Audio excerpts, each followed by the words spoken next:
Selamat siang, salam sejahtera bagi kita semua, dan salam swasta harian. Kepada yang terhormat Bapak Ketua PP ASNI yang diwakili oleh PLT Ketua PP ASNI Bapak Taufik Magyusman SGZ MPD MGizi, yang kami hormati narasumber Bapak Muhammad Rosihan SGZ, serta para peserta yang kami hormati. Puji syukur kita panjatkan kehadirat Allah Subhanahu wa Ta'ala yang telah memberikan rahmat dan karunia-Nya, sehingga kita dapat berkumpul siang ini untuk mengikuti acara Cerita Nutrisionis atau CENUT seri pertama pada hari ini, Senin 10 Juni 2020. Bapak dan Ibu yang kami hormati, sebelumnya perkenalkan saya, Muhammad Al-Fatih Alvin Alvaro Marzuki STRGZ, selaku moderator yang akan memandu jalannya kegiatan siang hari ini. Mengawali acara siang ini, mari kita membaca doa dalam hati berdoa dimulai.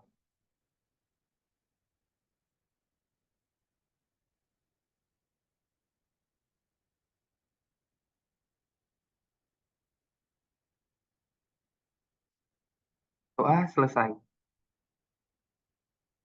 Bapak Ibu kami hormati, sebelumnya kami mohon izin untuk semua peserta dapat hadir tepat waktu, kemudian menggunakan virtual background yang telah dibagikan di grup peserta. Kami juga mohon agar Bapak Ibu dapat rename nama di Zoom sesuai dengan format nama_instansi.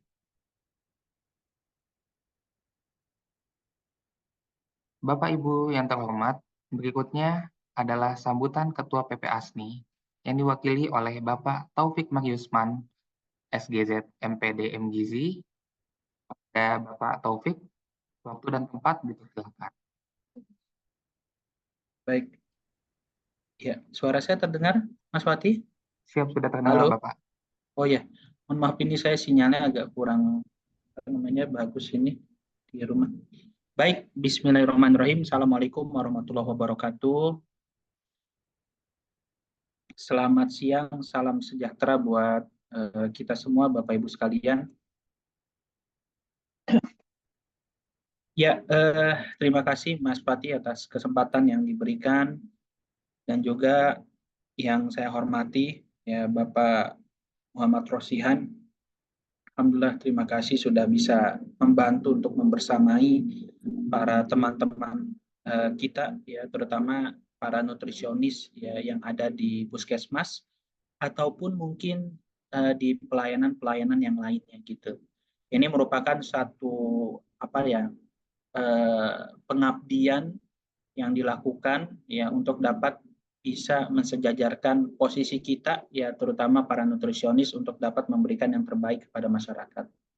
Baik, pertama-tama marilah kita panjatkan puji syukur kita kehadirat Allah Subhanahu wa taala, Tuhan yang Maha Esa yang telah banyak memberikan kita segala nikmatnya Bapak Ibu sekalian. Salah satu nikmat yang mungkin Tuhan berikan kepada kita adalah nikmat kita bisa dapat belajar ya atau menuntut ilmu Bapak Ibu sekalian, karena sekali lagi kita tidak bisa menutup bahwa ilmu itu terus tumbuh dan berkembang. Oleh karena itu ya kita perlu selalu mengupgrade diri kita. Salah satunya adalah melalui kegiatan-kegiatan yang sifatnya adalah untuk memfasilitasi peningkatan kapasitas dan kapabilitas kita, terutama sebagai nutrisionis ya ataupun TPG yang ada di puskesmas. Bapak Ibu sekalian, ada 3 hal mungkin yang perlu kami sampaikan ya sebelumnya Bapak Ibu sekalian. Yang pertama adalah bahwa DPP Persagi itu merupakan organisasi profesi yang mewadahi para anggotanya, ya, terutama dalam hal untuk meningkatkan kapasitas dan kapabilitas. Namun dalam perkembangannya, ya khusus mengenai keilmuan, DPP Persagi itu membentuk apa yang dinamakan dengan himpunan seminat. Nah, himpunan seminat ini ya untuk saat ini ada 3 ya, ada ASDI, Asosiasi Dietitian Indonesia, ada ASNI, Asosiasi Nutrisionis Indonesia, dan juga ISNA. Nah, untuk Asosiasi Nutrisionis Indonesia, ya dalam hal ini adalah himpunan seminat, diberikan tanggung jawab untuk dapat memfasilitasi anggotanya ya tumbuh dan berkembang, terutama ya di bidang keilmuan. Ya, dalam hal ini adalah khusus untuk para nutrisionis. Oleh karenanya, Bapak Ibu sekalian, kami ASNI mencoba dengan dengan kapasitas dan kapabilitas yang kami miliki, ini kami mencoba untuk memberikan fasilitas, ya, terutama untuk pengembangan keilmuan itu sendiri. Jadi Asosiasi Nutrisionis Indonesia ini hadir dalam rangka untuk memfasilitasi peningkatan kapasitas dan kapabilitas Bapak Ibu, terutama di TPG Puskesmas. Itu yang pertama, Bapak Ibu sekalian. Yang kedua adalah beberapa saat yang lalu, ya, kebetulan saya ya berkesempatan ya untuk dapat hadir Bapak Ibu ya di kegiatan dengan DPR RI, ya, terus juga dengan Kementerian Kesehatan, dengan Bappenas, ya, dan juga dengan beberapa stakeholder yang lain.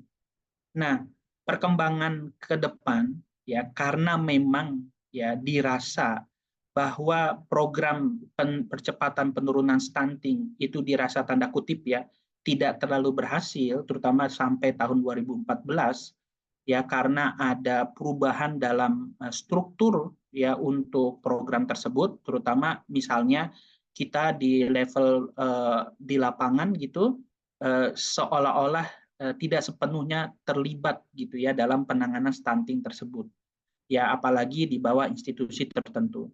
Nah, akhirnya evaluasinya adalah bahwa ini yang terurai, yang tersampaikan oleh Bappenas dan Kementerian Kesehatan dan juga stakeholder lainnya, para pakar juga di situ menyebutkan bahwa nanti kalau ada program yang terkait makanan bergizi, ya, terutama untuk anak sekolah, ya, sebaiknya itu ada pelibatan ya dari para ahli gizi. Dalam hal ini adalah nutrisionis. Sebagai apa? Sebagai supervisor ya untuk kegiatan tersebut. Supervisor ke siapa? Supervisor ya, program ini berjalan, supervisor kepada UMKM ya ketika mereka memberikan makanan tersebut. Artinya makanan itu bukan hanya bergizi, tapi juga aman itu sendiri, Bapak Ibu sekalian. Nah, ini sedang dirancang dan terus dimantapkan Bapak Ibu dalam hal pelibatan ya kita ya nutrisionis untuk dapat terlibat dalam program pemberian makan bergizi terutama untuk anak sekolah ya. Dan juga di situ disampaikan ada penekanan bahwa bukan hanya memberikan makanan, tapi ada keterikatan yang mereka akan lakukan. Salah satunya adalah pendidikan gizi ya kepada anak sekolah berupa program-program yang mungkin bisa ya diinsertkan ya dari program Puskesmas itu sendiri. Itu yang kedua, Bapak Ibu. Yang ketiga adalah ya beberapa waktu lalu juga disebutkan ya terutama nih untuk pemenuhan teman-teman tenaga gizi ya terutama di puskesmas itu disampaikan bahwa dari sekian puskesmas masih ada 970 puskesmas yang belum ada TPG-nya. Nah, ini ya dalam waktu dekat akan segera dipenuhi melalui mekanisme mungkin P3K ataupun yang sejenisnya. Dan yang kedua Bapak Ibu, ya yang ini kita akan segera terus berikan advokasi karena kita ada kesempatan untuk menyampaikan hal tersebut ya bahwa kedepannya tenaga TPG ini ya kita bukan hanya sekedar dipenuhi misalnya satu TPG satu ya. Kenapa? Karena itu dirasa tidak efektif. Kenapa? Karena program terlalu banyak, tenaganya cuma satu. Lagi pula juga disibukkan dengan administrasi. Nah, ke depan, ya ini yang terus kita kawal juga Bapak Ibu dengan potensi ke pemerintahan, bahwa lebih dari satu kita harapkan untuk TPG di Puskesmas. Yang satu adalah untuk kegiatan dalam gedung, satu lagi adalah kegiatan di luar gedung. Supaya apa? program-program yang sudah dicanangkan oleh pemerintah itu akan cepat ya dikatalisasi ya untuk programnya.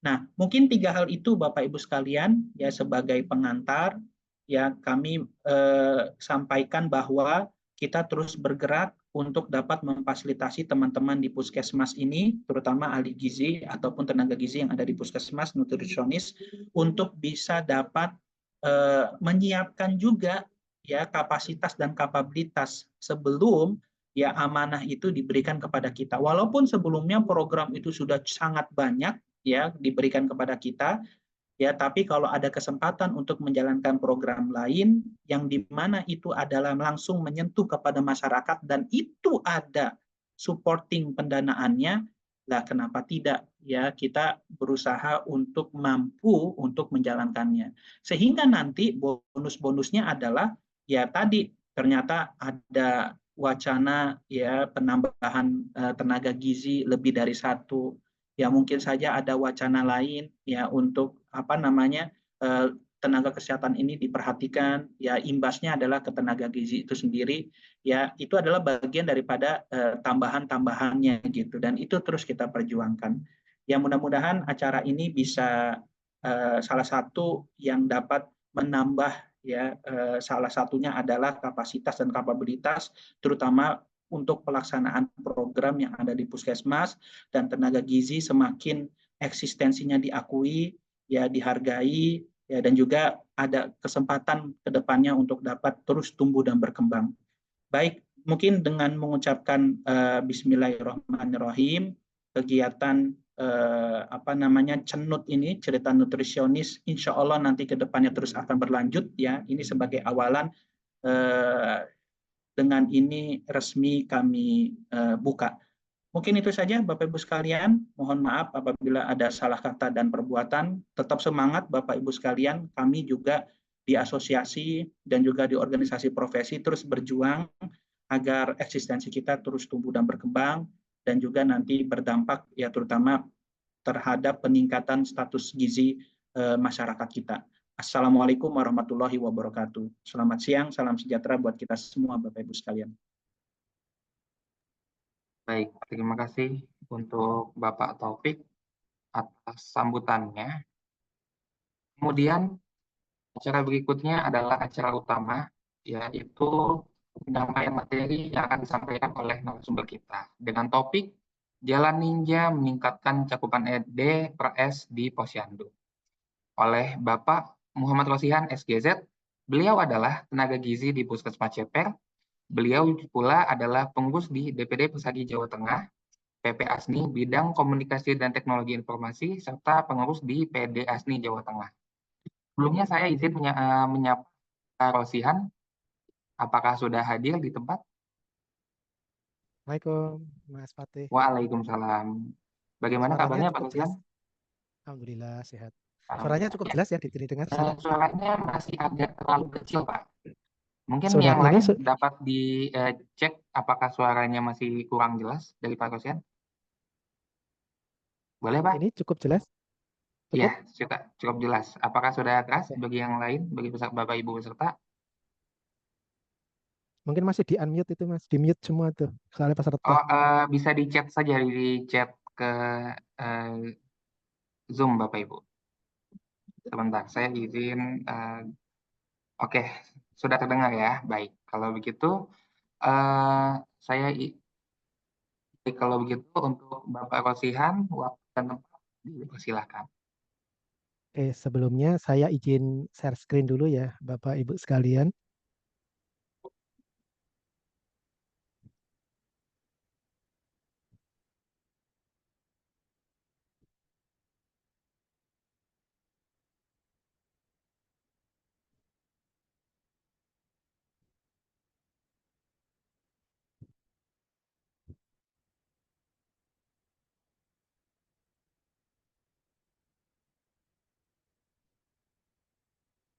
Mohon maaf, PPT-nya sudah kelihatan ya, Mas Fatih? Sudah Pak, sudah Halo? terlihat. Sudah Pak, Oke. sudah terlihat. Oh ya. Kita mulai. Sebelumnya, Assalamualaikum warahmatullahi wabarakatuh.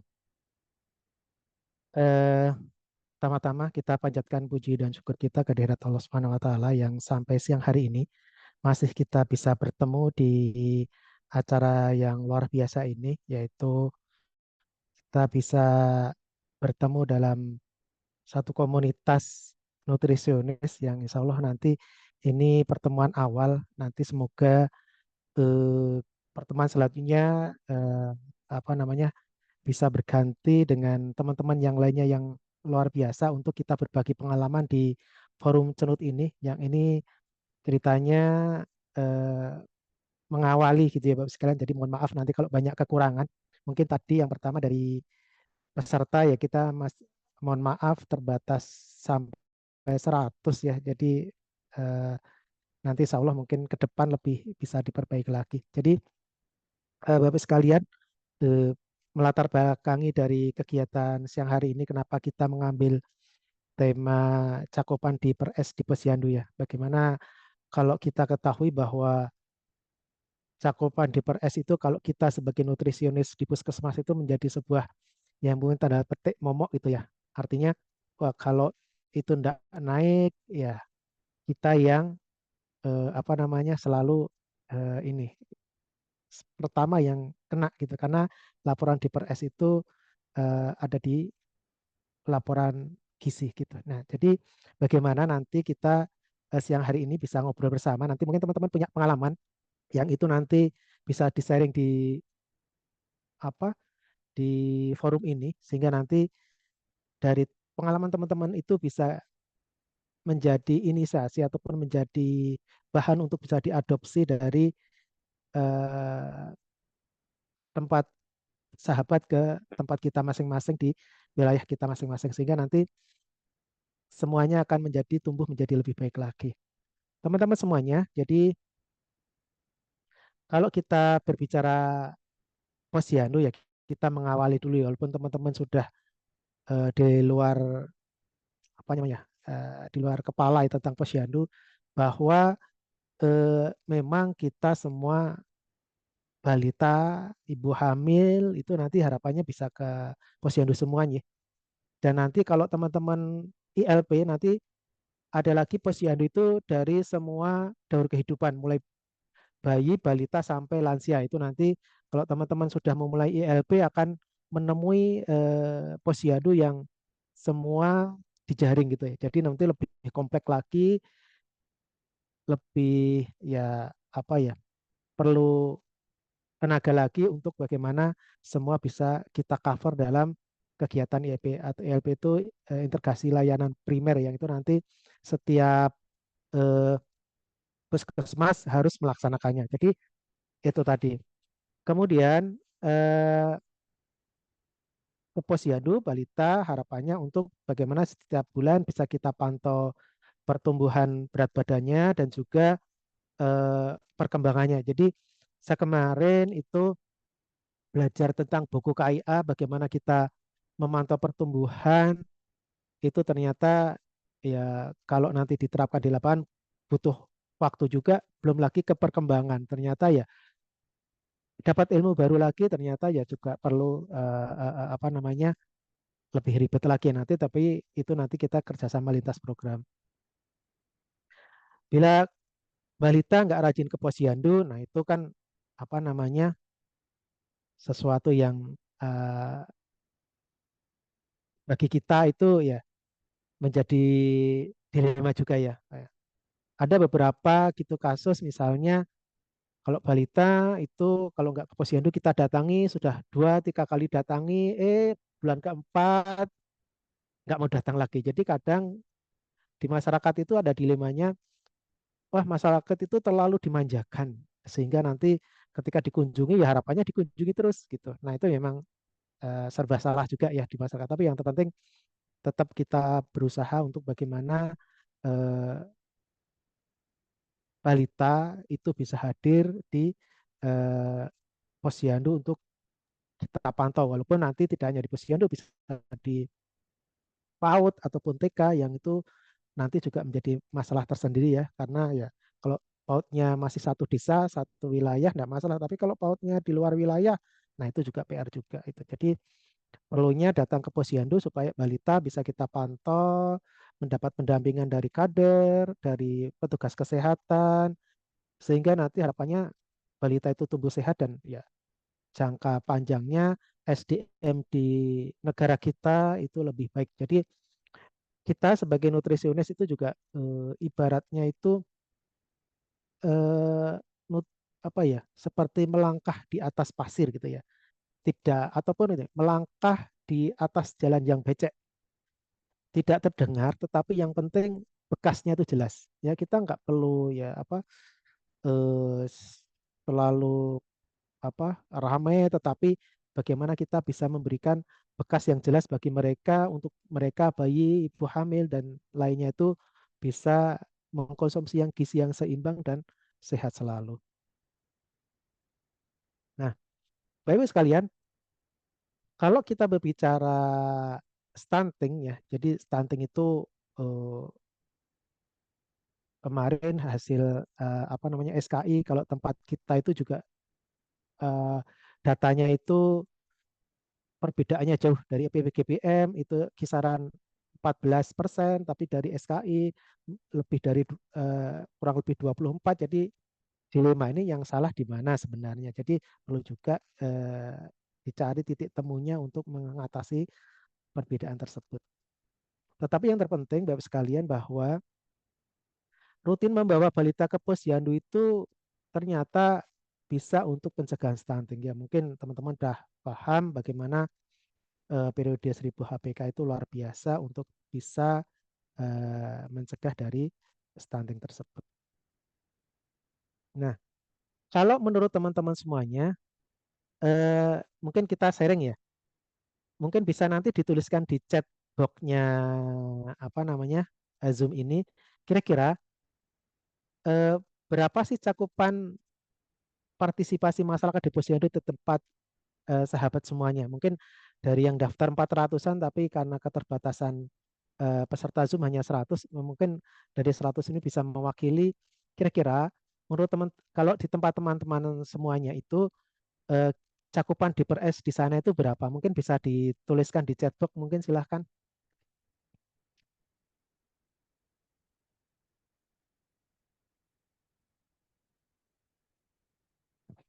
Silahkan, mungkin teman-teman bisa nulis di chat box berapa sih cakupan di per S di tempat sahabat berapa? Kalau di tempat saya itu masih ringnya kurang lebih 80%, Boleh, silakan Bapak Ibu. 80%. Silakan Bapak Ibu Mungkin peserta yang ingin menuliskan cakupan DPRS-nya di puskesmas masing-masing. untuk kita nanti sharing bersama ya. Untuk link absen akan diberikan di akhir kegiatan Bapak Ibu.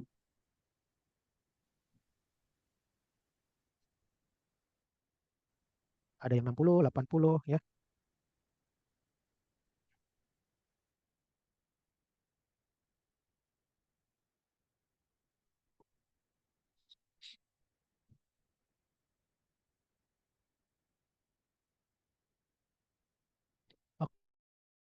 Oke, jadi terima kasih Bapak sekalian. Jadi kalau yang dari chat teman-teman di chatbox ini ringnya ada yang dari 50, ada sampai 90 luar biasa ya cakupannya. Jadi disparitas ataupun perbedaan ini kira-kira nanti karena apa? Nanti mungkin kita sharing bareng ya. Jadi terima kasih atas atensinya. Jadi wah, bagus-bagus sih ada yang 90-an, ada yang 50. Oke. Ya,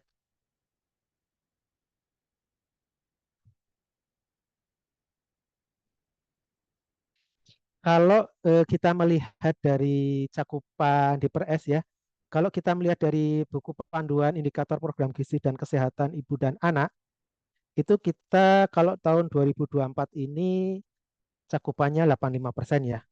Ya, cakupannya indikatornya 85%. Nah, nanti bisa peraturan itu atau indikator ini tergantung juga dari masing-masing kota atau kabupaten ya, sehingga kadang berbeda-beda. Di tempat saya ini ada edaran baru saja, jadi harapannya cakupan di per S itu minimal 95%. Nah, ini cukup berat, tetapi ya kita tetap harus berusaha bagaimana cakupan di per S itu bisa 95%. Dan kemarin dari edaran juga intervensi serentak apa pencegahan stunting itu kan harapannya 100%. Nah, ini juga eh, bayangannya 100%.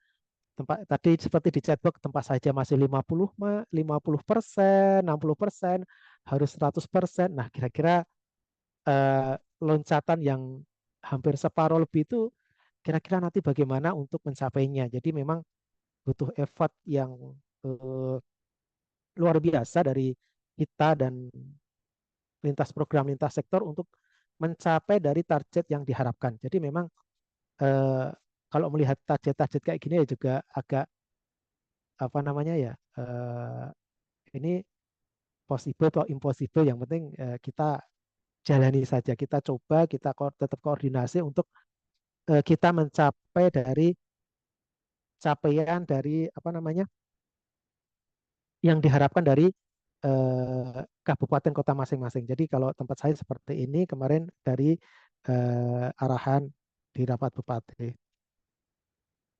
Nah, ada beberapa ini saya mengambil data tapi agak lama juga. Ternyata ya cakupan di per S itu ya sebenarnya udah bagus tuh 77 sampai 9 di 2017 dan sebagainya, meningkat di 2019 dan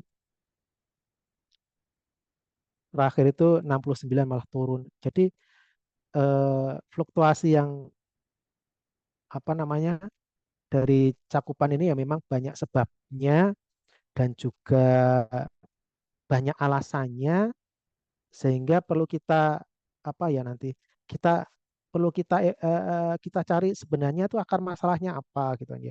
Apa yang sebaiknya gitu kita lakukan. Artinya kita nanti pakai jalan ninja itu jalan yang kalau ninja itu kan kalau jalan cepat ya set set set set tiba-tiba udah sampai gitu kan ya.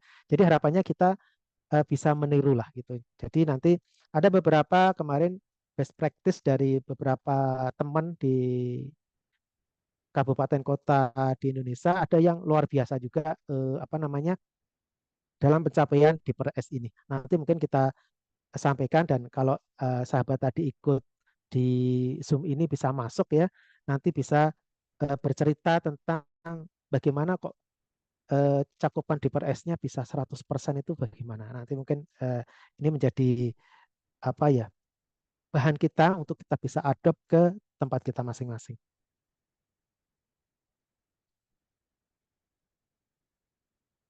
Nah, banyak problematika di lapangan terkait cakupan di PRS di Posyandu. Jadi mungkin ini ada salah satu teman ya yang kemarin WA-an sama kita ternyata ini tempat saya hanya 60% ya. Ada 4 kelurahan, 1 desa, jumlah sasarannya balita 5.000, petugas gizinya TPG-nya hanya 1. Nah, ini ke TPG 1 moga-moga nggak disampiri jadi bendahara lebih berat lagi nya. Dia bercerita nih, untuk 4 kelurahan di wilayah untuk 4 kelurahan wilayahnya luas karena kota banyak perumahan menengah ke atas merasa kurang membutuhkan manfaat posyandu. Mereka beralasan biasanya saya sudah periksa di dokter, saya sudah periksa di spesialis anak dan sebagainya. Tetapi masalahnya hasil periksa mungkin berat badannya, tinggi badannya tidak dilaporkan, yang itu juga menjadi problem juga. Wilayah posyandu terlalu luas jadi masyarakat tidak mau ke posyandu. Nah, ini juga jarak itu ternyata juga mempengaruhi. Kelurahan tidak ada dana PMT untuk posyandu sehingga menggunakan dana kelentung untuk menyiapkan PMT. Dana kelentung itu mungkin dana spontanitas ya. Jadi nanti kalau mau dapat PNT bayar 1.000 atau 2.000 itu ya ya memang kalau seperti itu eh, ya jauh dari kata ya seperti itu. Tugas kader makin berat dan banyak posyandu sampai siang terlalu lelah jika lanjut kunjungan rumah. Jadi bisa dimaklumi juga kader itu sekarang ya kalau tempat saya biasanya kita apa jobnya atau goyonannya itu ujung tombak dan ujung tombak. Terkadang kader itu juga tombak untuk misalnya memenuhi kebutuhan PMT lah dan sebagainya. Jadi sudah tugasnya banyak, mungkin kadernya sudah eh, usianya lanjut dan sebagainya, itu juga menjadi problem kita bersama. Kelurahan tidak ada stimulan untuk kader. Nah, ini juga bagaimana insentif kader, bagaimana kalau kader itu mau maksimal tapi tidak ada insentif, ini juga perlu juga pendampingan, advokasi bagaimana dana desa bisa diberikan kepada kader tersebut. Saya pernah dapat teman dari daerah Padang atau mana itu luar biasa, kader dapat BPJS juga tahun berapa itu udah insentifnya per bulan 100 berapa. Wih, luar biasa gitu. Dia tanya ke saya, tempat Bapak gimana? Wah, tempat saya lillahi ta'ala gitu kan. Maksudnya ya kadang nggak dapat, cuma dapatnya juga seberapa. Kemudian masyarakat tidak mau datang ke posyandu karena tidak mendapatkan bantuan dari pemerintah. Ini juga dilema. Kurangnya dukungan dari pihak kelurahan desa, kecamatan untuk peningkatan kunjungan balita ke posyandu. Jadi ada apa ya?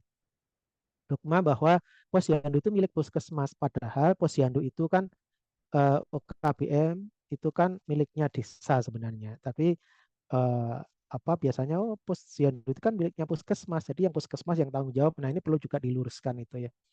Kemudian juga ibu bekerja itu juga mempengaruhi ya.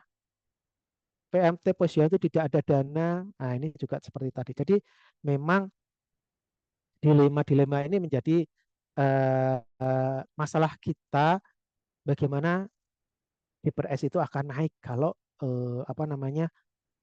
banyak kendala seperti ini. Dari kalau kita kesehatan ya, kalau sudah masuk ranah seperti itu kita tidak bisa apa-apa ya, misalnya dari insentif, PMT dan semuanya. Tetapi kalau dalam hal kita sebenarnya dari kesehatan kan puskesmas ranahnya pembinaan. Nah, kalau untuk yang lainnya PMT kemudian insentif itu kan ranahnya dari pemerintah desa. Nah, itu yang perlu juga menjadi perhatian ya, sehingga nanti semua bisa terselesaikan dengan baik. Ya. Biasanya kalau nggak ke posyandu tadi seperti yang disampaikan sahabat TPK tadi, sebenarnya ada beberapa hal. Ibu bekerja, nah ini juga menjadi problem juga kalau ibu bekerja, anak dititipkan neneknya, nah neneknya nggak mau datang ke posyandu, apalagi neneknya dititipi, misalnya neneknya punya anak 3, punya satu orang punya cucu 1, ada yang 2, dah neneknya bahasa Jawanya ngopeni atau eh, apa me- menjaga anak yang 5 anak balita ya juga neneknya kasihan juga. Ini itu banyak terjadi di masyarakat. Anak sekolah di PAUD TK. Jadi kadang anak di PAUD TK itu juga mempengaruhi juga. Biasanya kalau masih satu wilayah ya nanti biasanya nanti kalau ada jadwal posyandu anak PAUD-nya untuk bisa ke apa namanya meluarkan waktunya untuk bisa ke posyandu, atau juga misalnya eh, kalau jauh di luar wilayah, nah itu juga problem. Nah, nanti bagaimana anak itu ditimbang. Kemudian warga pendatang, nah ini juga problem juga nanti dari luar masuk ke wilayah kita, kita sudah catat, tiba-tiba 1-2 bulan lagi pindah lagi, nanti entah kemana nggak jelas, itu nanti juga menjadi masalah. Nah, itu memang masalah-masalah seperti ini yang kadang kita temui di masyarakat, sehingga bagaimana memformulasikan agar masalah-masalah ini bisa diminimalisir, dieliminir, sehingga nanti kunjungan ke posyandu itu lebih baik lagi. Nah, kalau kita mungkin teman-teman yang ambil skripsi ya atau KTI misalnya, faktor-faktor yang mempengaruhi partisipasi masyarakat di posyandu mungkin dari pendidikan, pengetahuan, pekerjaan ibu, jumlah anak, umur anak, jarak rumah seperti yang disampaikan sahabat tadi. Mungkin juga kader posyandunya juga mempengaruhi juga. Misalnya kader posyandu yang tanda petik galak, judes, itu juga mempengaruhinya. Atau mungkin tenaga kesehatan yang nggak pernah datang ke posyandu juga menjadi eh, faktor yang bisa menurunkan partisipasi di masyarakat di posyandu. Jadi semua ini memang faktor-faktor yang mempengaruhi, tetapi bagaimana nanti faktor-faktor ini bisa kita ya minimalisir dengan pemberian pengetahuan yang baik, sehingga masyarakat ataupun ibu balita itu tadi bisa hadir di posyandu untuk memantau pertumbuhan dan perkembangan balitanya. Nah, nah ini juga jadi apa? Ya ini senang juga susah juga, artinya cakupan DPRS meningkat itu biasanya gini. Yang pertama imunisasi serentak. Nah kemarin tempat saya itu ada apa namanya supin polio. Nah itu cakupannya bisa meningkat drastis itu. Cet gitu. Biasanya hanya 75, bisa 90, 95, luar biasa. Tetapi masalahnya biasanya kalau habis imunisasi selesai, nah turun lagi. Begitu juga vitamin A. Vitamin A itu juga biasanya pas Februari dan Agustus yang datang banyak tuh. Ya, biasanya ya datang minta fit A, ya sudah bulan berikutnya nggak nimbang lagi. Ada bantuan, nah ada bantuan juga bisa daya ungkit untuk datang juga ya. Nah, wah, nanti ada kunjungan Pak Camat, ada door prize, wah itu biasanya yang datang juga akan meningkat juga. Nanti yang menjadi ini nanti titik tekannya nanti kapan DPRS meningkat itu ketika semua instansi turun. Tulisannya salah. Cuma instansi turun itu biasanya nanti DPRS juga akan naik. Nah, nanti kita kan banyak cerita di belakang tentang bagaimana keterlibatan instansi lain itu ternyata pengaruhnya luar biasa. Nah, itu memang harus kita tidak kita pungkiri bahwa pengaruh faktor lintas sektor itu yang berpengaruh sekali terhadap partisipasi masyarakat di posyandu. Nah, mungkin kita sedikit bisa apa ya? Sebenarnya yang dominan untuk bisa meningkatkan cakupan DPRS di posyandu itu apa saja sih? Misalnya kecamatan ya, kelurahan atau desa, dinas pendidikan, bagaimana nanti misalnya buat aturan, oh nanti yang PAUD TK penimbangan sendiri dan hasilnya diberikan kader dan sebagainya. Kita puskesmas membina, Pak Camat itu memberikan perintahnya kamu harus yang datang posyandu harus sekian, harus datang semuanya, desa follow up untuk bisa bersama kader, bersama nutrisionis, bidan desa, Babinsa, Babin Kaptimas untuk membantu kunjungan rumah bagi mereka yang tidak hadir. Nah ini pengaruhnya luar biasa. Nanti kita ada beberapa pengalaman yang itu ternyata pengaruhnya luar biasa.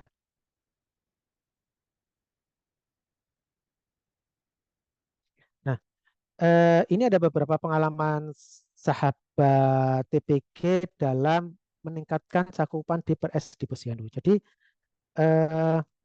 nih, ini ada sahabat itu bilang begini, ada ini keterlibatan KPM. Nah, KPM juga ternyata kalau eh, benar-benar ya itu ternyata bisa meningkatkan cakupan DPRS. Jadi setiap bulan selesai posyandu saat melakukan validasi data petugas kader posyandu dan KPM mereka berapa sasaran yang datang dan yang tidak datang kemudian melaporkan ke WA kader di sana yang juga ada perangkat desa bersama bekerja sama dengan perangkat desa untuk reward posyandu PMT dan terakhir sweeping. Nah ini memang ini tips-tips bagaimana meningkatkan cakupan di PRS posyandu. Ada juga eh, sahabat TBG yang bercerita kalau di tempat kami motivasi kader agar menaikkan DPRS adalah mengaktifkan kembali kader asuh. Artinya setiap kader harus punya binaan sasaran balita. Misal 50 balita yang masing-masing kader atau setiap 5 kader bertanggung jawab terhadap 10 balita binaan tadi. Nah, untuk selanjutnya bagaimana itu bisa hadir. Nah, itu juga bagus sekali untuk bagaimana memotivasi balita oleh kader yang menjadi binaannya tadi untuk bisa hadir bersama. Nah, ini perlu juga nanti harus juga diperhatikan juga, diperhitungkan juga kadernya diberikan insentif yang cukup sehingga nanti ada semangat juga. Tapi kalau nanti insentifnya kurang juga akan berpengaruh juga gitu kan ya. Meningkatkan peran lintas sektor untuk memobilisasi sasaran di woro-woro. Woro-woro itu kalau bahasa Jawa artinya di pengumuman agar partisipasi masyarakat meningkat. Kualitas PMT penyuluhan ditingkatkan. Nah, juga eh, tadi tempat saya itu ada Monef untuk intervensi serentak di sebuah posyandu tempat kita. Alhamdulillah tadi untuk PMT juga lumayan bagus sehingga nanti itu bisa menjadi contoh atau role model untuk yang lainnya. Ada edukasi permainan APE ya. Biasanya kalau ada APE itu bekerja sama dengan PKB ya, Bina Keluarga Balita ya. Kemudian yang kelima ada reward door prize untuk balita yang datang. Nah, ini juga bagus juga, tetapi juga perlu diperhitungkan dananya dari mana. Ini juga perlu apa persiapan yang matang untuk mencapai hal tersebut. Nah, teman-teman semuanya, nanti mungkin sebelum nanti kita cerita bareng nih, mungkin pengalaman saya untuk bagaimana menaikkan cakupan di PRS. Jadi saya pernah mencoba untuk pengalaman menaikkan di PRS itu saya mulai tahun 2000 berapa ya, kurang lebih kalau enggak 2015, 2016 saya sudah mencoba membuat sebuah inovasi. Jadi yang pertama saya membuat namanya inovasi dasa balita. Dasa itu artinya 10, balita itu balita. Jadi 10 balita. Tadi ada teman sahabat yang mengatakan eh, kader asuh anak ini kalau tempat dasa balita itu ibu balitanya dari 10 balita itu ada kita tunjuk satu koordinator yang dia nanti memberitahu ada kegiatan posyandu dan juga menyampaikan kenapa dia nggak datang ke posyandu. Hampir sama prinsipnya, tapi kalau tadi sahabat itu pakai kader, kita pakai ibu balita untuk mengkoordinir dari 10 balita tadi. Nah, ini kita kelompok-kelompok, 10 balita, setiap kelompok ada satu koordinator yang bertugas memberitahu jadwal posyandu, menyampaikan sebab balita tidak datang ke posyandu. Nah, ini kita dulu buat nih, buat spanduk, kita buat tiap desa. Ini fotonya cuma kita sampaikan, kita paparkan dua saja. Jadi kita buat motivator dasa balita ya, siap meningkatkan cakupan di PRS di posyandu lebih dari 80%. Itu saya buat inovasi ini sekitar tahun 2016. Nah, ini hasilnya tidak maksimal. Karena apa? Ya, kurangnya apa namanya ya? Kadang kalau buat inovasi itu ya yang buat inovasi yang mengerjakan, padahal ini kan butuh apa namanya?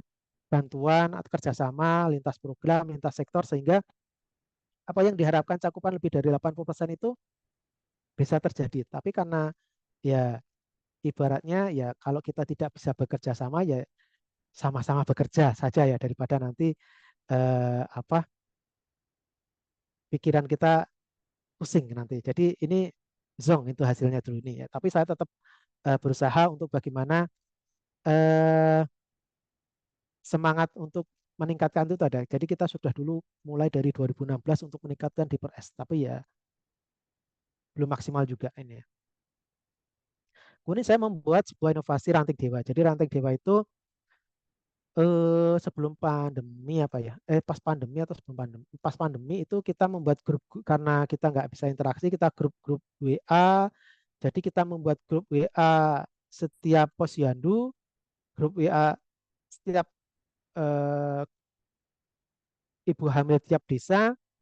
Nah, nanti harapannya apa kalau di grup hamil balita di setiap posyandu itu untuk memberitahu tentang jadwal posyandu, juga nanti kalau sudah posyandu memberitahu nama-nama yang nggak datang gitu kan ya.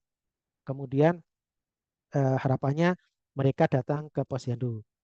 Dan dari inovasi ini juga kita eh, lebih meningkat lagi. Jadi kami itu di inovasi ranting dewa itu dari setiap posyandu dan grup balita di setiap posyandu dan grup ibu hamil di setiap desa itu setiap grup didampingi oleh satu dokter, satu bidan dan satu nutrisionis. Ya, jadi mereka harapannya mereka bisa konseling di grup itu untuk supaya balitanya tumbuh sehat atau untuk ibu hamil kehamilannya eh, sehat pula ya baik janinnya maupun juga ibu hamilnya. Jadi harapannya seperti itu. Mungkin ini nanti ada sedikit gambaran tentang ranting dewa mungkin bisa ini videonya ketemu ya.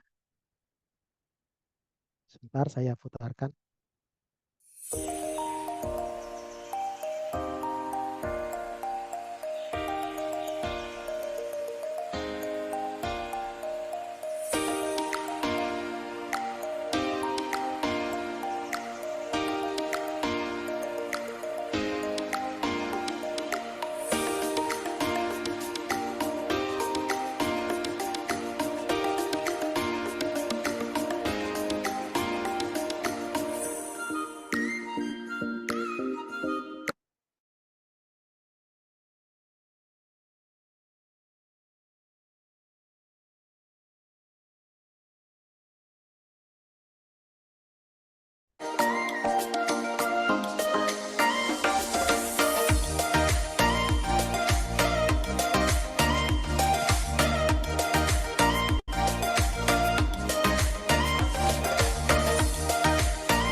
Jadi di Ranting Dewa ini kita juga buatkan microsite ya. Mungkin teman-teman kalau microsite itu kayak website tapi lebih mini. Jadi microsite. Jadi lewat microsite tadi nanti ketika apa namanya ibu hamil atau balita di grup ibu balita di grup tersebut ingin konseling ya tinggal klik dari link-link yang kita berikan. Misalnya klik mau konseling dengan ibu dengan dokter itu tinggal klik nanti bisa konseling dengan bidan, dengan nutrisionis sehingga nanti harapannya bisa membantu mereka tumbuh kembang menjadi lebih baik dan juga harapannya eh, partisipasi masyarakat di posyandu itu lebih meningkat lagi. Nah, seperti itu yang gambarannya. Nah, kemudian yang sebenarnya yang bagus lagi ini kemarin kita coba juga koordinasi dengan pengambil kebijakan di kecamatan. Jadi eh, karena kemarin kita punya kasus di tempat saya itu stunting dan di wilayah puskesmas saya, kecamatan kita itu ada dua puskesmas dan khusus tempat saya itu stunting dan apa namanya hiper-S itu paling rendah, ya maksudnya ya terendah lah sekabupaten itu. Jadi kemarin, nah ini masih ada tanggalnya ya 17 Januari kita karena kita sering ketemu Ibu Camat, jadi kemarin kita, Mas ini kok stuntingnya kita kok paling tinggi sak kabupaten ya Mas ya. Super S juga paling rendah itu gimana Mas ini? Ya enggak masalah Bu. Kok enggak masalah gimana gitu kan ya. Yang penting bagaimana kita berupaya untuk menurunkannya Bu. Jadi nanti kita pelan-pelan kita berusaha. Oke siap Mas. Kenanya gimana? Kita ngobrol aja Bu. Oh iya nanti datang ke ruangan saya, kita ngobrol. Besok kita undang juga PLKB, juga ketua tim apa namanya PKK Kecamatan ada kemarin kita di ruang Pucamat kita ngobrol-ngobrol gini enaknya bagaimana terus kita kalau kita punya pengambil kebijakan kayak gini enak banget gitu ya. Ngobrol-ngobrol gini-gini ini oh iya Mas kita besok wes nah gini iki tak kumpul ke kabeh. Nah, lain waktu eh, masih dalam bulan yang sama Bu Camat eh, buat surat WA nih dari Kapolsek dan Ramil KUA ya PLKB Ketua PKK Kecamatan Kepala Desa nutrisionis juga ya untuk hadir kita ngobrol bareng bagaimana nih mengatasi dari stunting yang tinggi gitu kan ya. Nah kemarin kita mencoba pilot project di satu desa yang lokus stunting. Yuk kita eh, coba kita menginisiasi dari yang lokus stunting untuk salah satunya untuk penurunan dan peningkatan cakupan penurunan stunting dan peningkatan cakupan DPRS. Oke, dah. Kemudian untuk stunting kita cegah mulai remaja. Kemudian di desa lokus stunting kita dengan Ibu Camat, ini Ibu Camat kita yuk kita rapat dengan kader dengan perangkat desa, yuk kita apa buat posyandu remaja. Nah, sehingga nanti kita pencegahan stunting mulai dari remaja gitu kan juga. Dan nanti untuk di PRS kalau ada jadwal posyandu saya diberitahu insya Allah datang. Kemudian nanti yang nggak datang kunjungan rumah saya diajak, nggak masalah, enak gitu kan ya. Nah, tapi masalahnya setelah itu program kita udah bagus-bagusnya, ternyata ada rotasi apa pimpinan kecamatan sehingga kita juga bingung juga ini baru mau memulai lagi koordinasi dengan camat yang baru. Kemarin dengan camat yang sebelumnya sudah mateng banget ini sudah wes ibaratnya jalan udah tol di backup langsung ke kecamatan, bu camatnya langsung turun tangan itu enak banget itu ya. Jalannya lancar. Nah, ini karena dipindah, nah ini juga kita memulai awal lagi untuk bagaimana mencapai harapan yang eh, diharapkan yang sebelumnya yaitu penurunan stunting dan juga peningkatan cakupan per DS di per S. Nah, kemudian ini kegiatan langkah kita yang selanjutnya itu adalah dengan tadi dengan Bu Camat sudah ngobrol gitu dengan lokus stunting. Nah, kita kunjungan rumah dengan pengambil kebijakan di desa. Nah, kemarin kita nutrisionis ya ini yang kita ada dua TPG, saya dan teman saya yang Putri, Mbak Diana. Nah, dia bersama bidan desa, kader, kepala desa, Babinsa dan Babinka Tipsa, Babinka Tipmas itu bisa turun langsung kunjungan ke rumah. Dan itu luar biasa kemarin, dan kegiatan ini di tempat saya untuk peningkatan cakupan DPRS baru berjalan di 1 desa. Ada desa lain untuk peningkatan cakupan DPRS adalah pertama dengan misalnya hari ini ada posyandu, nanti yang belum datang sore masih dipersilakan datang ke tempat posyandu, ada apa maksudnya di rumah kepala dusun atau kalau tempat saya namanya bayan gitu, masih disediakan waktu sore untuk nimbang balitanya dari balita yang siang tadi yang belum bisa nimbang di posyandu. Itu juga bisa meningkatkan cakupan di PRS di posyandu. Jadi ada 9 desa, 2 desa yang bagus di atas 90% karena memang ada kesulitan solid dari kepala desa dan timnya, dan juga bagaimana kader tempat untuk posyandu tadi meluangkan waktunya untuk sore masih menerima timbangan, dan walaupun juga ada sweeping juga, nah itunya, dan itu pengaruhnya luar biasa. Nah ini dari 1 desa ini nanti kita mau coba tularkan ke desa lainnya sehingga harapannya eh, cakupan DPRS bisa harapan 9 minimal 95% itu dapat tercapai. Itu memang butuh ya pelan-pelan untuk mencapai hal tersebut.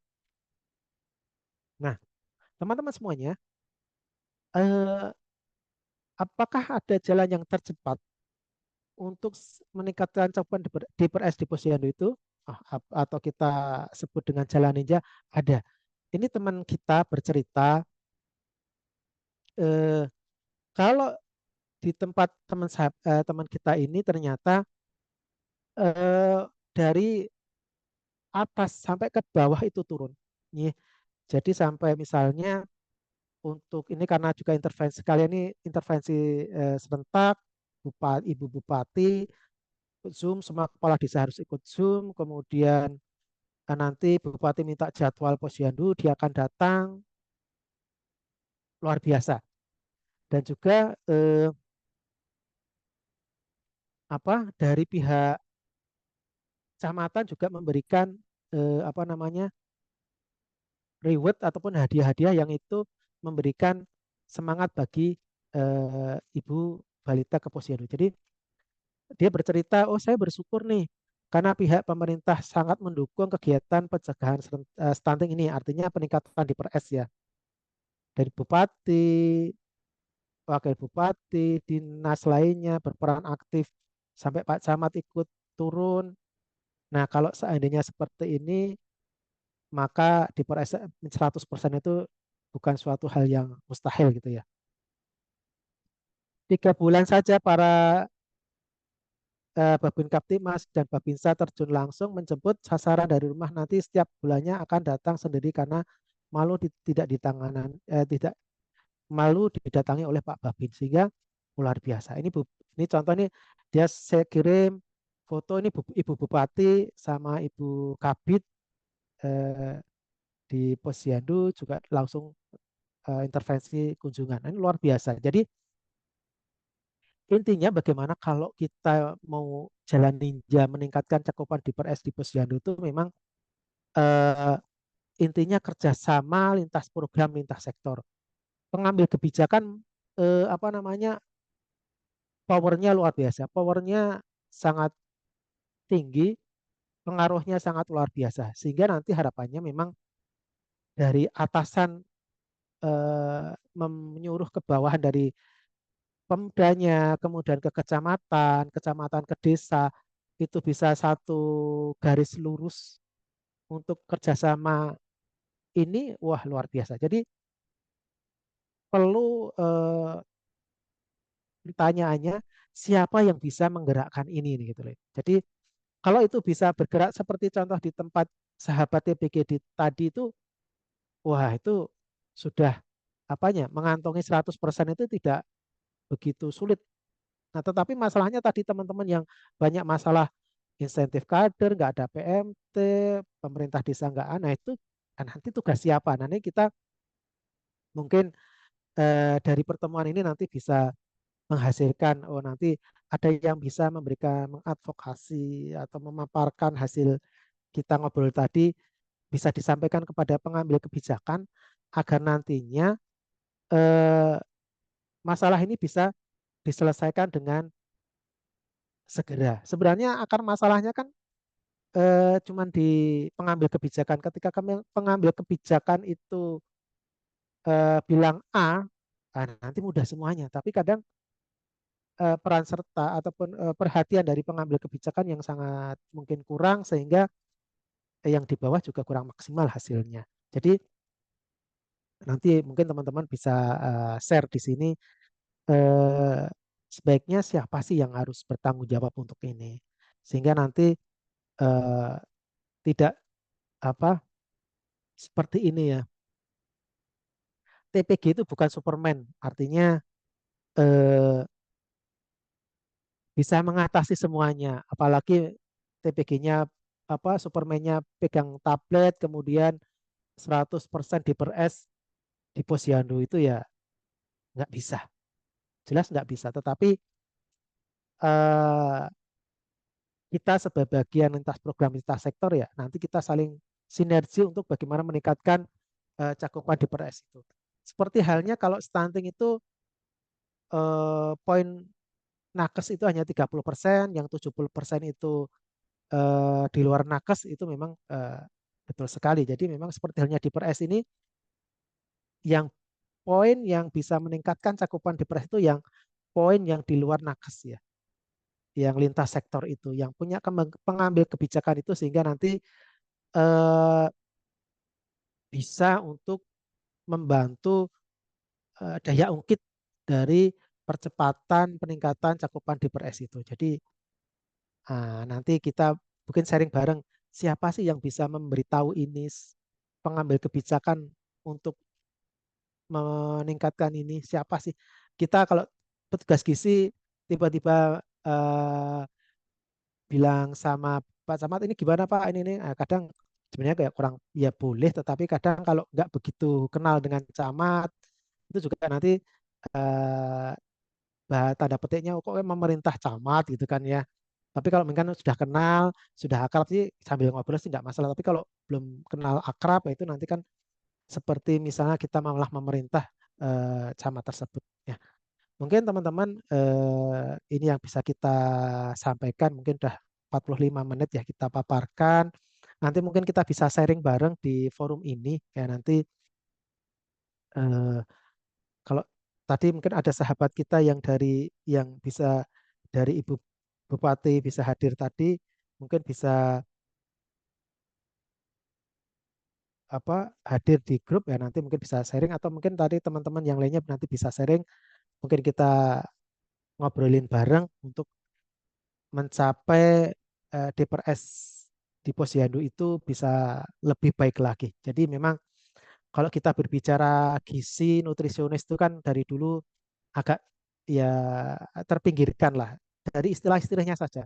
Ada dulu istilah pojok gizi. Pojok gizi sudah gizi berarti di bagian pojok. Sesuatu yang di pojokan itu kan biasanya kurang bermanfaat ya. Artinya yuk bagaimana istilah-istilah itu tidak kita apa namanya kita hilangkan seperti tadi disampaikan oleh Bapak Ketua PLT eh, Asni, yuk kita nutrisionis kita munculkan, kita tampilkan bahwa kita itu eh, ada dan bermanfaat untuk semuanya. Mungkin itu saja dari saya dan waktu selanjutnya saya akhiri dulu. Akhirul kalam. Assalamualaikum warahmatullahi wabarakatuh. Waktu saya kembalikan kepada Mas Fatih. Terima kasih. Baik, terima kasih kepada Pak Rosihan untuk materi yang telah disampaikan terkait dengan jalan ninja menuju cakupan DPRS meningkatkan cakupan DPRS di Posyandu. Kemudian untuk Bapak Ibu, sebelumnya kami atas nama panitia memohon maaf dikarenakan adanya keterbatasan untuk jumlah Zoom meeting kali ini. yang harusnya peserta kita mencapai 400 lebih, namun hanya dapat maksimal yang bergabung ada 100. Kemudian untuk pertanyaan di sini karena belum ada pertanyaan yang masuk ke dalam kolom chat Zoom, boleh Bapak Ibu yang ingin bertanya kepada Pak Rosihan secara langsung berdiskusi dapat langsung raise hand untuk nanti dapat dipanggil oleh panitia. Silakan, apakah ada yang ingin bertanya Bapak Ibu?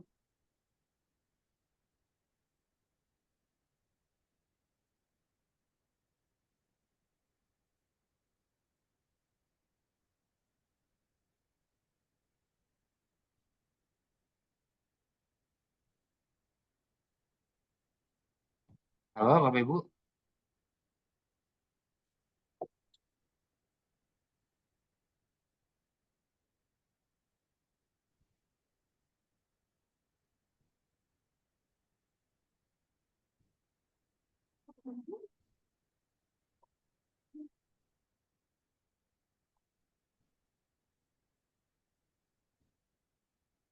Baik, apakah ada yang ingin bertanya terkait dengan atau selain bertanya mungkin di sini Bapak Ibu dapat berdiskusi atau menceritakan pengalamannya sendiri dalam meningkatkan cakupan DPRS di wilayahnya. Tadi juga ada banyak yang telah menginfokan bahwa cakupan DPRS-nya sudah tinggi sekali ya Bapak Ibu ya. Ada yang 80 sampai 90%, ada yang 90%, atau mungkin Bapak Ibu yang apa namanya, ingin menyampaikan kendalanya di sini. Karena di sini ada juga yang masih di bawah 80% ya Bapak Ibu ya. Mungkin bisa bercerita dapat langsung raise hand. Kita di sini saling bercerita sesama tenaga pelayanan gizi TPG. Baik, di sini ada salah satu pertanyaan dari Puskesmas BB. Mohon maaf ini BB-nya apa? Dari Ibu Lila ya. Pak mau tanya cara atau tips supaya T itu rendah. Nah itu mungkin boleh diinfokan Pak Rosian terkait tips-tipsnya untuk indikator T.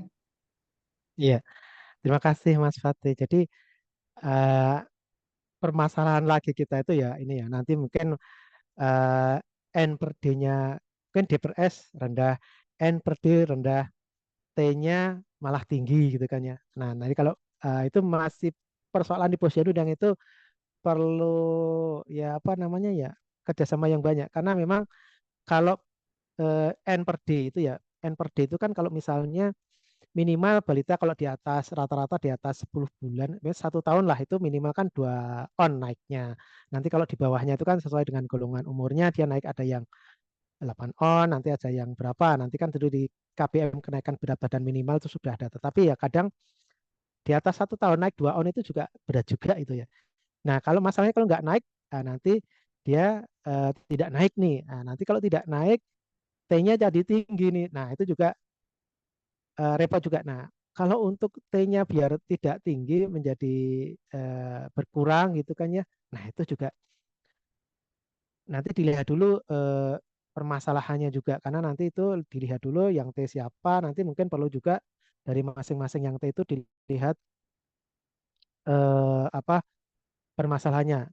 Tapi yang penting juga sebelum T itu juga perlu ini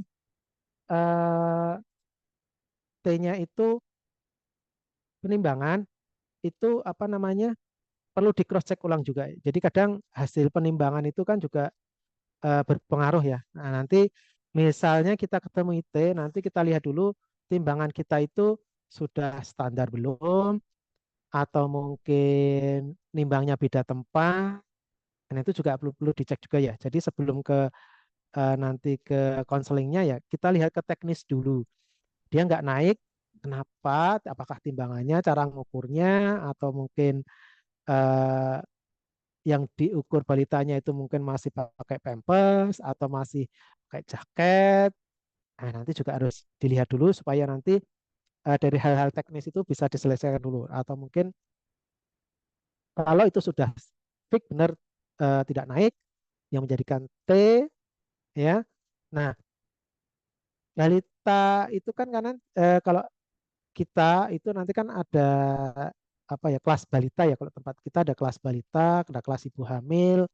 Nanti kalau di kelas balita atau mungkin nanti pas di posyandu itu bisa kita berikan, kalau kelas balita ya kita berikan apa namanya, pengetahuan makan yang baik sesuai dengan golongan umurnya, ya sesuai dengan prinsip PMBA lah mungkin lebih mudahnya.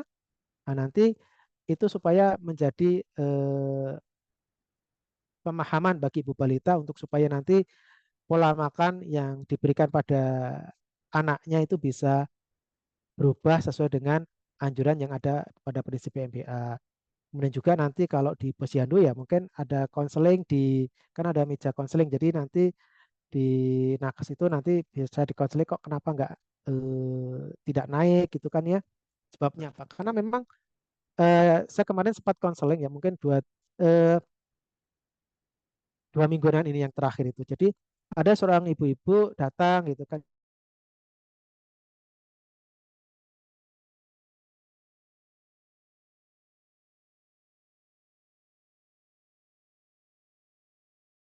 ini ibu ini putrane, oh bukan ini cucu saya, oh gitu lah, ibunya kemana gitu kan ya, ibunya itu ke apa namanya, bekerja. Jadi bekerja pulang, berangkat pagi, pulang sore, sehingga nanti praktis yang merawat adalah neneknya. Nah, kita tanya, Ibu, eh, mohon maaf, tadi pagi cucunya dikasih apa? Oh, dikasih bubur lemu. Kalau tempat saya itu bubur lemu itu bubur apa ya? Bubur beras gitu ya. Bubur lemu. Kemudian lauknya apa? Oh, terik. Oh, saya pikirnya itu terik tahu, terik telur gitu kan ya. Ternyata hanya kuah Ah, teriknya. Itu. Nah, terus linge oke, jenengan menika kono Bu nganu to? Bisa apa? oke. Kemudian siang saya tanya, Ibu siang biasanya apa? Oh siang biasanya kayak berikan makanan instan karena balitanya masih umur 8 atau 9 bulan itu ya. Oh saya beri makanan instan ini, oke. Sore sore saya berikan bubur lemu lagi gitu. Lauknya seperti apa Ki? Iya Mas. Oh oke gitu kan ya. Bagus sudah 3 kali gitu kan ya kita puji. Kemudian saya gali lagi, Ibu mohon maaf sebelumnya sebelum dititipkan ke Ibu ini sama ibunya sendiri sebelumnya pola makannya gimana Bu? Oh biasanya ibunya malas masak Mas. Dia hanya beli bubur yang jadi di pinggir jalan ya kan, sekarang banyak bubur-bubur yang instan di pinggir jalan yang dijual, bubur organik atau apa namanya lah itu kan ya. Itu pagi siang sore. Iya Mas. Oh gitu. Jadi ternyata kalau kita lihat memang kenapa balita nggak naik berat badannya ya memang eh, dari pola makan yang kurang pas, tidak ke gizi seimbang, yang itu memang perlu kita dampingi ya. Memang case by case maksudnya itu ya tergantung kasusnya dan juga ya satu persatu juga. Atau mungkin kalau jumlah banyak ya kita menerangkannya ya lebih global ya. Kalau satu persatu lebih mudah sebenarnya. Tadi itu memang butuh apa ya, kesadaran dari orang tua. Kadang banyak orang tua itu nggak sadar. Artinya ketika kita beritahu ibu, mohon maaf itu putranya kenapa nggak naik gitu kan ya timbangannya. Oh, enggak apa-apa Mas, anak saya itu ini lincah, ini dolan apa lincah, ceria dan sebagainya. Nah, tetapi karena berat badannya tidak naik ya sebenarnya ada masalah juga itu. Tapi orang tua diberitahu gitu juga enggak mau, ini anak saya juga lincah enggak masalah gitu kan ya. Nah, itu juga perlu eh, tip apa ya, perlu apa namanya? Perlu usaha tersendiri untuk mengatasi ibu tersebut ya. Dan memang ya tipikal masyarakat di daerah kita kan masing-masing berbeda-beda ya, itu butuh kesabaran kita. Jadi memang untuk tadi menjadi rendah ya itu tadi mungkin konselingnya kita tingkatkan. Kalau ada penyuluhan kita gunakan sebaiknya, ada kelas ibu hamil, kelas balita ya kita manfaatkan sehingga harapannya T-nya rendah, E-nya naik. Mungkin seperti itu Mas Tih.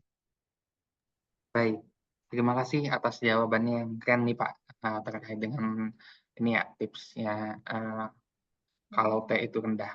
Kemudian ada lagi pertanyaan nih Pak dari, Ibu Novadianti dari Puskesmas Nan Balimo, Kota Solo. Eee, saya mau tanya, sebelum kita melaksanakan inovasi biar DPRS-nya meningkat, alangkah baiknya kita melakukan survei dulu ke ibu-ibu balita kenapa tidak mau datang ke posyandu. Apakah masalahnya di pelayanan petugas atau kegiatan posyandu yang itu saja atau lokasi pos yang ditempuh kalau jauh. Jadi kita bisa ambil kesimpulan di mana masalah yang terbanyak. Oh ini, bukan pertanyaan tapi lebih kepada saran nih Pak dari, Ibu Nova Dianti. Jadi, baru di situ ambil langkah untuk mengambil tindakan setelah dari, kita melakukan, survei terlebih dahulu, seperti itu, Pak. Oh ya, terima kasih Mbak Nova Dianti atas sarannya. Jadi memang kita harus survei dulu dan terkadang kalau kita itu surveinya lewat ibu kader ya. Mereka itu seperti punya kuping yang banyak biasanya. Jadi eh, kita apa namanya analisisnya lewat eh, ibu kadernya biasanya karena kita tidak paham ya lebih paham mungkin tapi saya terima kasih sekali Pak Dianti atas sarannya sehingga nanti menjadi lebih baik lagi untuk khususnya di tempat saya ya karena memang tempat saya cakupan DPRS-nya masih kisaran 80% ya jadi ingin kita ini selalu kita berproses dan berupaya untuk meningkatkan ya jadi tidak ya kita selalu berusaha gitu aja ya karena memang ya tidak semudah membalikkan telapak tangan kalau untuk perubahan perilaku menurut saya. Mungkin itu aja. Makasih Mas Fatih.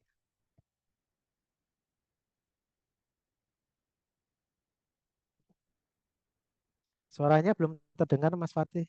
Oh iya iya, mohon maaf, Pak. Oke, eee, dikarenakan tidak ada pertanyaan lagi, saya ingin bertanya satu kali lagi nih, Pak. Mungkin Bapak Ibu Boleh. teman-teman FPG yang lain, ingin bertanya silakan. Ingin bertanya, saya ada pertanyaan terkait dengan, efektivitas dari inovasi yang tadi dilakukan. Cara mengukurnya itu mungkin, apa boleh diinfokan, terkait dengan cara mengukur efektivitasnya dari upaya meningkatkan cakupan, DPRS ini di posyandu? Oh, iya. Mohon maaf bisa diulangi sinyal tempat saya kurang bagus. Tadi Ya, pertanyaan Mas Fatih apa tadi? ya baik. Pertanyaannya ini, terkait dengan, cara mengukur untuk efektivitas dari inovasi yang kita berikan agar dapat meningkatkan DPRS tersebut, Pak. Seperti tadi yang Bapak mungkin, sampaikan terkait dengan, eee, apa ya, dasar balita ya tadi namanya ya, Pak? Ya, Oh iya.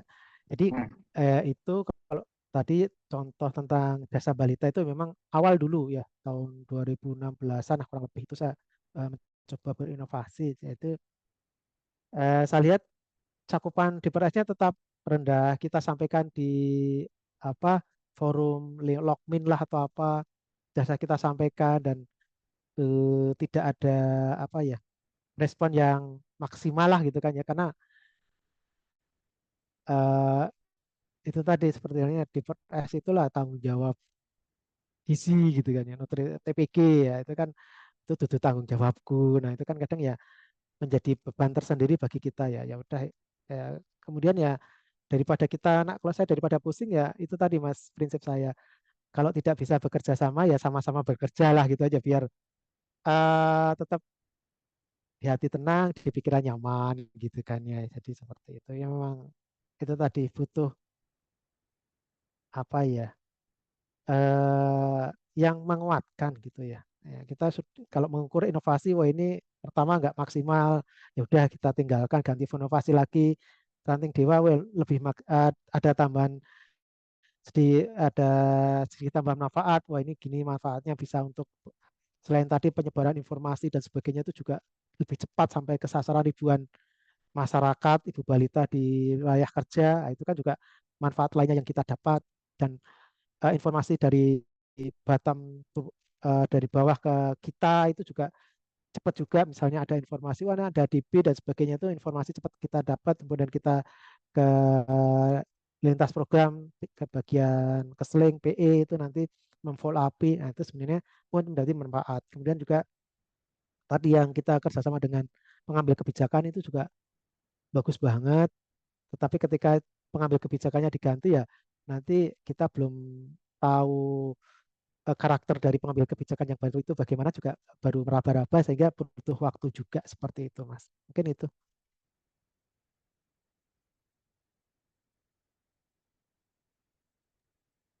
Terima kasih, Pak Rosian. Di sini ada pertanyaan lagi nih, Pak, dari Bapak dari Ibu Igusti Nyoman Aliasa. Izin Bapak, saya mau bertanya, untuk capaian DPRS itu apakah pakai sasaran proyeksi atau pakai sasaran absolut, Pak? Nah, kalau saya lebih senang pakai sasaran real ya, karena memang yang real itu yang ada di situ. Kalau proyeksi itu Ya, nanti ya dia misalnya kita tuh di daerah sana ada nama balita A, B, C, C, D, tetapi ternyata si A, B itu enggak di wilayah tersebut, tetapi sudah pindah di Jakarta, tetapi kakaknya kan masih kakak wilayah itu, jadi masih menjadi proyeksi kita. Tetapi kalau kita saya lebih mudahnya itu kalau kita pakai sasaran real yang ada di wilayah itu yang kita pantau. Nah, kalau proyeksi itu kan dia di situ kakaknya wilayah itu, tetapi domisilinya sudah di luar wilayah, sehingga nanti juga membingungkan kalau kita pakai proyeksi nanti di per S-nya akan selalu rendah karena ya yang apa S-nya tadi itu tidak ada di wilayah kita seperti itu Mas.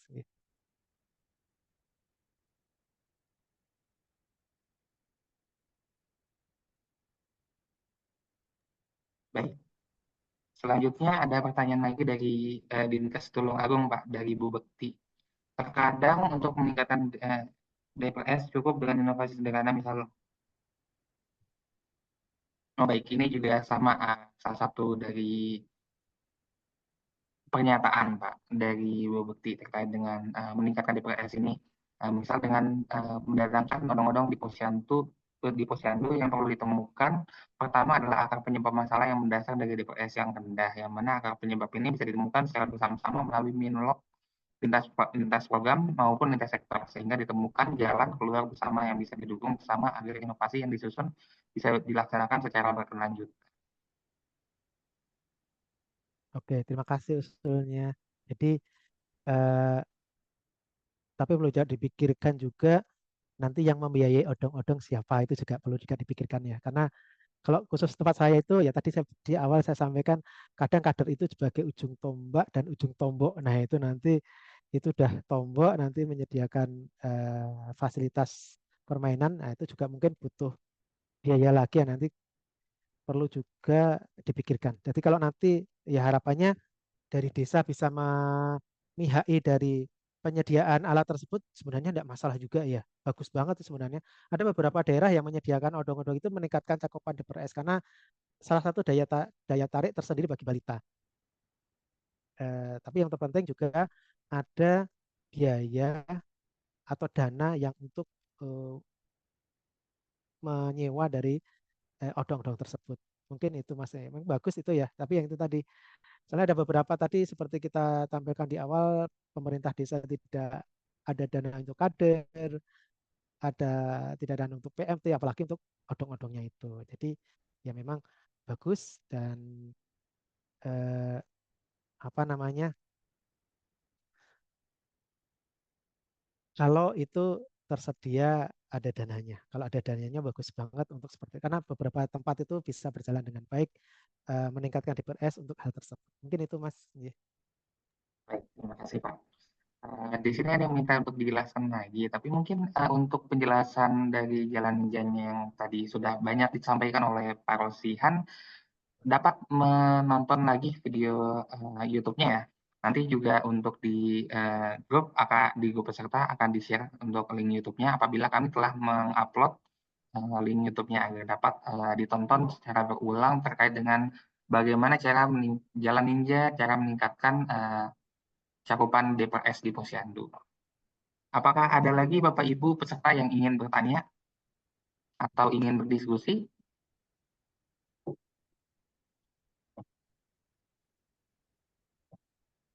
Baik, sembari menunggu, saya izin mengirimkan absensi atau daftar hadir dan juga evaluasi ke link chat Zoom dan juga di grup untuk Bapak Ibu dapat mengisi daftar hadiran hari ini pada kegiatan hari ini. Mohon untuk dapat diisi untuk dapat dibuatkan sertifikat non SKP.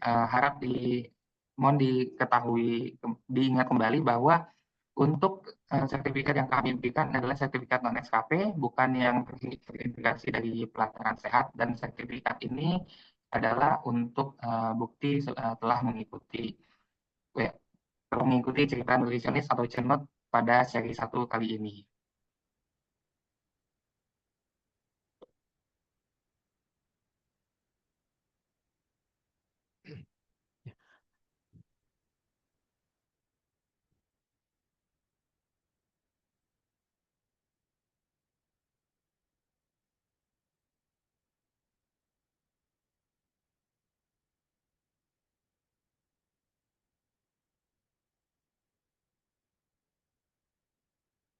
Bapak Ibu yang terhormat, tiada terasa kita telah melaksanakan kegiatan cerita nutrisionis hari ini selama 1,5 jam.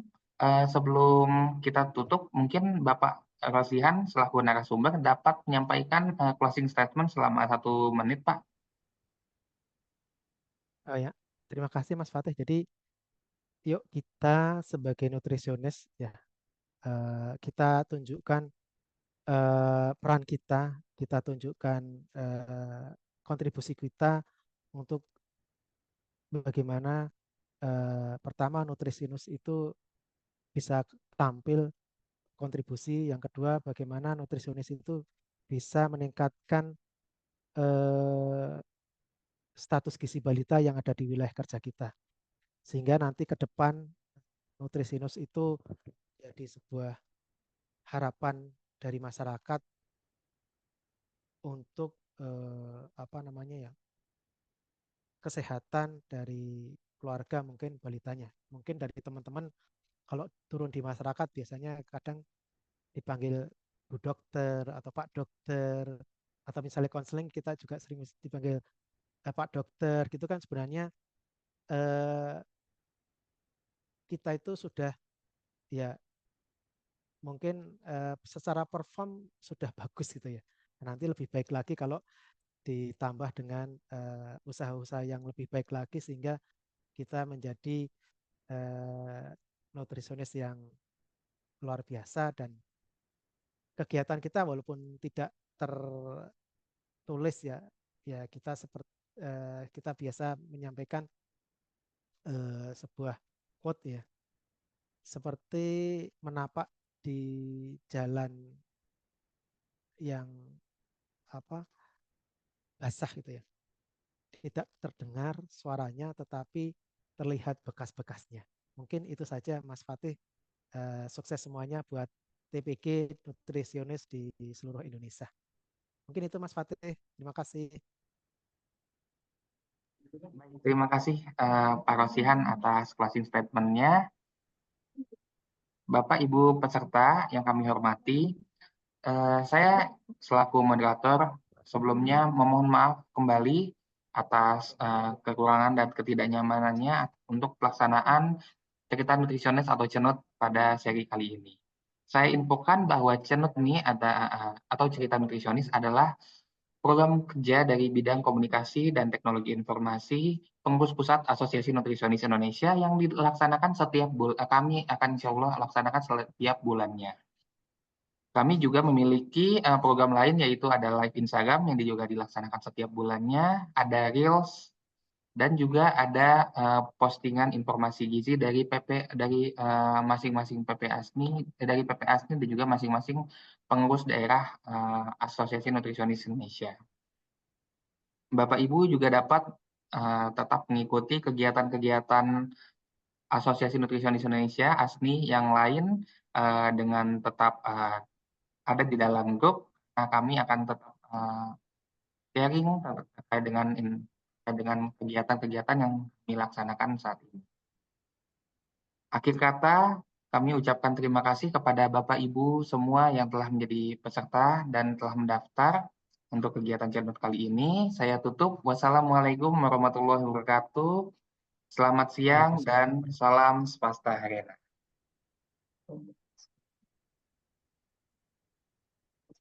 Mau ada foto bersama nggak, Mas? Oh iya, baik. Bapak Ibu yang masih ada di dalam Zoom, apabila ingin berfoto, kita lakukan foto bersama terlebih dahulu. Mohon untuk dapat membuka kameranya.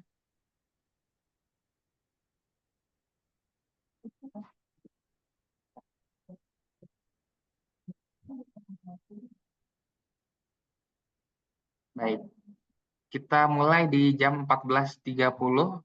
Mohon Bapak Ibu yang belum mengaktifkan kamera dapat mengaktifkan kamera terlebih dahulu.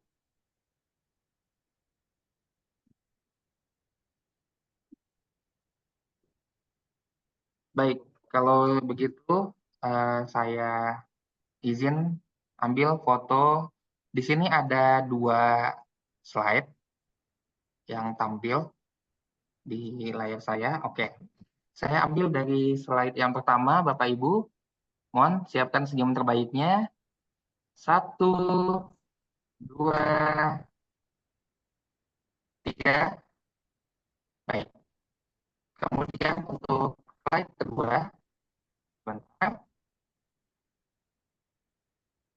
1, 2. Baik. 1, 2, 3. Oke, baik. Terima kasih Bapak Ibu peserta yang hadir pada hari ini. Saya izin tutup kembali. Assalamualaikum warahmatullahi wabarakatuh. Waalaikumsalam. Izin live, Mas. Waalaikumsalam warahmatullahi wabarakatuh. Waalaikumsalam warahmatullahi wabarakatuh. Terima kasih.